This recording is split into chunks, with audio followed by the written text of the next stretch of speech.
the Productive Dentist Academy podcast network. You really need to understand where you sit in the deal, what you really want out of the deal, and what does the future look like.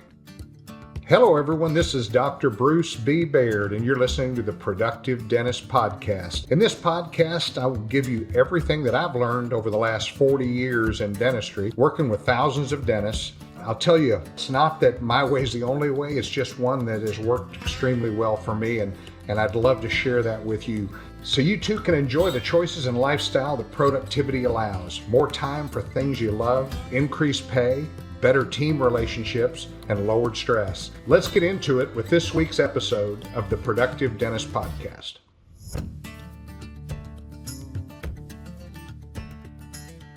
Hi, I'm Dr. Bruce Baird with the Productive Dentist Podcast. And tonight, what I'd like to talk about is the different kinds of sellers that are out there and ready to sell their practice or think they're ready to sell their practice. And after being at Dykema last week, gosh, there were all different types of people there. There's all different types of groups that are trying to buy your business and buy your practice. But basically, what I came to the conclusion of is there's really three types of sellers. There is one, which is kind of what you would think. A dentist is ready to retire and he wants to sell his practice and go on his merry way, leave the practice as soon as possible and live his life. And he's looking for a buyer. DSOs, really, if you're looking for value of your practice and the value of your business, you're probably going to get the least amount of value when you decide at the last minute or that now I'm ready to sell and I want to walk away. Now, some dentists have never counted on the sale of their practice as part of their retirement plan, but unfortunately many have. So when we start talking about transitioning, when do you transition? I would say you begin the thought process of transitioning way early, or early in your career, maybe in your late 30s, maybe in your mid 30s. You start thinking about this transition. What am I looking for? If you start investing early, you may decide that I don't need my dental practice. Back in the day, back in the 50s, 60s, people didn't sell their practices to dentists or to anybody. They just took the shingle down and referred everybody down to their buddy down the street. That was how it went back 50 years ago, 60 years ago. And then people started realizing when they got out of dental school that they could buy another dentist practice. Brokers began showing up, and that's when that's kind of how that started. And even 20 years ago, the price of a practice would be anywhere from 55, 60 to 80% of your previous year's collections. Now, if you were going to go in and buy a practice and you were a solo dentist that wanted to practice in this town, you wanted to buy my business and you wanted me to leave, that's where you're going to get the most value for your business if you're a walk-away dentist. So there's that walk-away dentist wants to go down the street. A new dentist wants to come in. That's great. But you're really costing yourself as far as value, but maybe that doesn't matter to you. The next that we see really commonly is, the thought process that I want to sell to a DSO. I want to take some money off the table. You'll hear this all the time when you listen to podcasts and you listen to seminars and stuff online, is that it's time to take some money off the table. And what ends up happening is, let's say, and it's always about the deal. It's not just, I'm going to sell and I've talked about this before, at a 5x multiple or a 7x multiple or a 9x multiple. Which one's best? Well, you would think it would be a 9x. Not necessarily. It depends on how much you're going to get in cash. They may dangle in front of you that, we're going to have a capital event soon. There's going to be, other opportunities for you to make more money as we transition the entire group in the future. I had told you before, when I sold to Heartland many years ago, the stock price was very low. I had stock in the company and I made a lot of money on the stock. So as it grew. But these dentists who want to take money off the table, many times, let's just say they gave you 100%, all cash upfront deal. Well, that's a good deal if you're really ready to work 5 years for a company, because most DSOs are going to require you to work for them for 5 years, and you're going to not walk away, you're going to continue to work for those 5 years, and more than likely your foot's going to come off the gas pedal a little bit. Oh my goodness, am I really here with the Dr. Eric Roman? Hi, Eric. How are you? Hey, Victoria. It is so great to be here with you. And my, oh my, we got some exciting stuff to talk about, don't we? Yeah, we do. Hey, guys, we thought we would take a minute just to bring you behind the scenes. We are vigorously planning for the 20th anniversary productivity workshop in September in Frisco. And Eric is going to take the stage as part of our clinical calibration course for young doctors. Eric, tell us about the course that you're doing here at our program.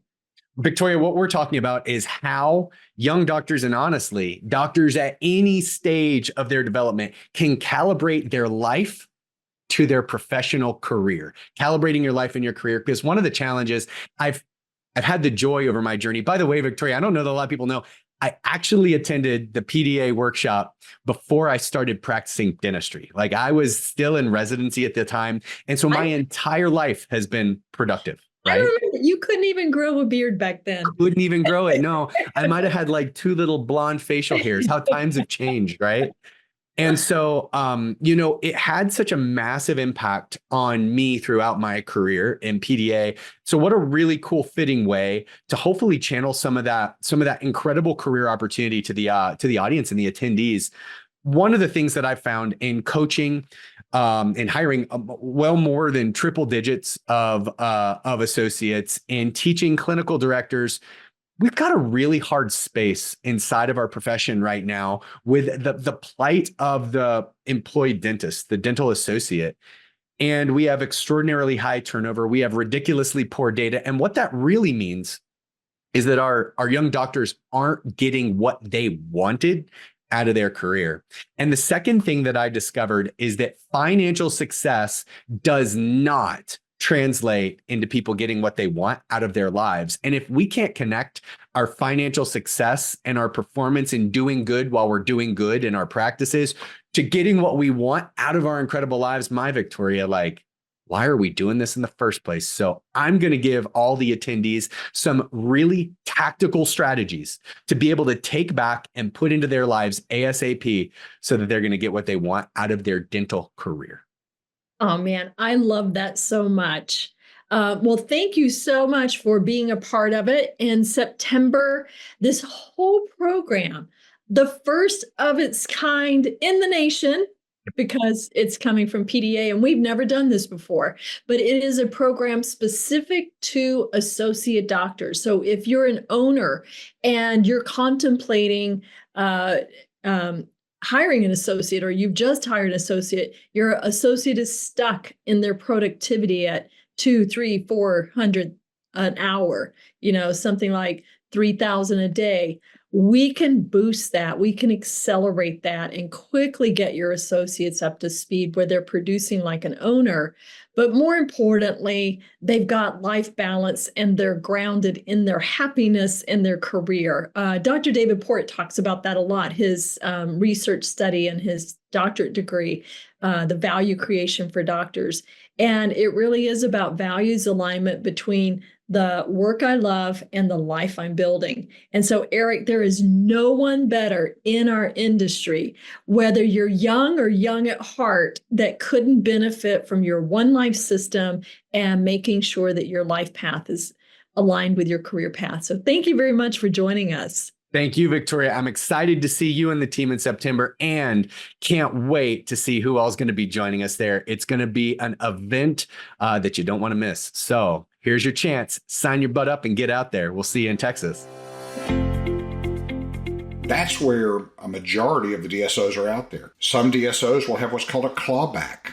The clawback means if you don't continue to produce or increase your production by X amount, then we're going to take away you've already been paid, but there are going to be penalties that you're going to have to pay. People say never have a clawback, never, ever have a clawback. Well, that's not necessarily true. But let's just say you're somebody who got 100% cash up front. Man, what is your motivation to continue to work for that next 5 years? It may be exactly what you wanted, but let me tell you the value that you're going to get for that practice, while it's more than the dentist who wants to walk away. No question, it's more than that. But is it the best deal you can do? That really depends. So if you're in that situation, and it's human nature that they give you, good grief, they give you a 6X of your EBITDA, you've got $1 million in EBITDA, and they give you $6 million cash up front. Well, your motivation to continue to grind on teeth and everything else kind of goes down. And that's really why a lot of the DSOs are out there that are really having difficulties. They're having difficulties in same-store sales growth year over year. Many of them are averaging negative growth year over year. Some are 2, 3, 5%. Is probably, I'd say 5% is good in the industry. So you look at that and you say, okay, I don't have any stock in the company. I don't really care what the company does. I just wanted to take money off the top. I got 100% payment. This is the deal. What if it was 50% you got paid? Is that a better deal than getting 100%? It's your individual choice. It's what you have to decide what's best for you. If you do that, are you going to get a little higher multiple? Yeah, you might get a higher multiple. You might get, say you got a 6X on $1 million in EBITDA. Let's say now you're going to do 50%. They're going to pay you cash, and they're going to give you some stock in the company. And now, are you going to take your foot off the pedal? Well, I don't know. You might still take your foot. If it's $1 million and you get 50%, you got a check for $3 million, and you're thinking to yourself, man, that's more money than I ever thought I'd have in my life. And human nature, pedal comes back. You're not pushing quite as hard, or maybe you are. Maybe you are. What if it's a deal where it's 20%? Well, if you're wanting to take some cash off the table, that's great. Maybe you don't need a lot of cash right now. Maybe you're looking at the upside, because that third type seller is the one who wants to take some money off the table and keep their foot on the accelerator. That's the entrepreneurial dentist. So you basically have these three dentists. You have the dentist who wants to retire. You have the dentist who wants to take some money off and rest, take more time off, spend more time traveling, doing all those things. And then there's the dentist who says, I want to take some money off the table, but I want an upside potential that is huge. Well, that's out there also. You can get an offer from a dentist, and let's just say it's only going to be 20% down cash up front, and the rest is going to be in company stock or in what's called a sub DSO, or a combination of both. Doctor, are you living the dream or just dreaming of living? It is my honor to announce the PDA 20th anniversary special conference this September 12th to the 14th in Frisco, Texas, the nation's leading course on dental practice growth. If you feel isolated as a leader who is frustrated that your schedule is unproductive, maybe your team is disjointed, or your systems are inefficient, this is the conference for you. The PDA 20th Anniversary Conference has all new features, including keynote speaker Emmitt Smith, who is a Pro Football Hall of Fame running back and entrepreneur. You can choose your own educational track to customize your learning experience. And when you register before July 1st, you will receive a 90-minute pre-meeting session that can help you boost and increase your productivity before you even attend the conference. Go to www.productivedentist.com and click the pop-up, or select Productive Dentist Academy Conference under the Dental CE and Events tab. That's www.productivedentist.com. Seating is limited. Register today, and we look forward to helping you make your dreams become reality. Is that a good deal? Well, it depends. It depends if, when we talked about clawbacks, would you want to have a clawback in that situation? Would you want to have, because here's what happened. You're going to get 50 dentists all coming together with this DSO, or 80 or 40 or 100 or whatever. And their plan is to have a capital event, meaning have a growing business that another private equity group wants to buy at a multiple, at a higher multiple. And that is that when the thought process happens, you take 20% down. Do we want a clawback in there? Well, if I've got 50 partners, what I do not want is 20 of them to take their foot off the accelerator. So I want if I'm going that route where I'm looking for growth and multiple opportunities for private equity in the future, multiple capital events, that's going to be a deal which is a little bit lower cash up front, where everybody's still working. You still own, let's just say it's a 60-40 deal. You still own 40% of your business. That is a joint venture.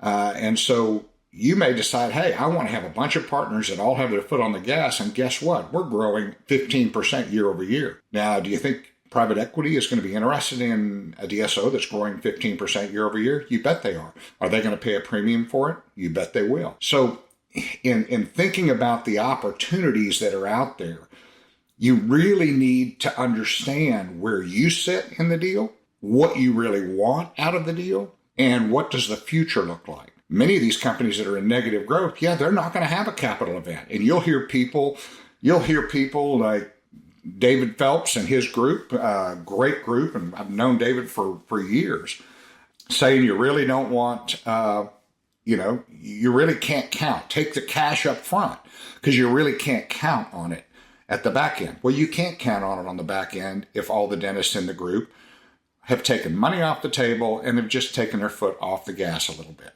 It's just not going to happen. You won't have, it'll be more difficult to have capital events. If you're in a group where all the docs look at themselves as partners in a group, as partners in a business that we want to grow, then, hey, you've got opportunity for multiple capital events down the road. The other thing is it may not be as much cash up front, but the opportunity at the very end is huge. It's much, much different. And so I just bringing this together, and that's where you want to claw back. I was in a business with 12 partners back in 1995. We were lecturing all over Canada. We had education centers all over the U.S. And bottom line is 5 of us worked our ass off. And we had successful education centers. The 7 other partners didn't do a damn thing. This was right before the dot-com bubble. And people thought if I just invested a couple $100,000 that would immediately turn into 10 times that amount in a short period of time. But they forgot to do the work. And so the whole business went under. So I want to make sure that the partners that are in my group that is going to go down the road for a capital event 1, a capital event 2, a capital event 3 in the future, I want us all to be on the same page. I want us to say, I want to work another 10 years. I'm going to keep my foot to the pedal. I'm going to continue to own 40%. That may go to 20% at some point, might go to 10%, but that is a growing entity. And that's where the money is seriously made in this new consolidation of dentistry. I'm going to do some more podcasts about this, but please send me some questions, bruce@productivedentist.com. I get these questions all the time, and this just happens to be one of many that I get. But please, if you have a question, send it to me, bruce@productivedentist.com. Thanks again for voting us #1 podcast in dentistry this past year, and I look forward to our next podcast. Thank you for joining me for this episode of the Productive Dentist Podcast. If you found this episode helpful, make sure you subscribe. Pass it along to a friend. Give us a like on iTunes and Spotify, or drop me an email at podcast@productivedentist.com. Don't forget to check out other podcasts from the Productive Dentist Academy at productivedentistpodcast.com. Join me again next week for another episode of the Productive Dentist Podcast.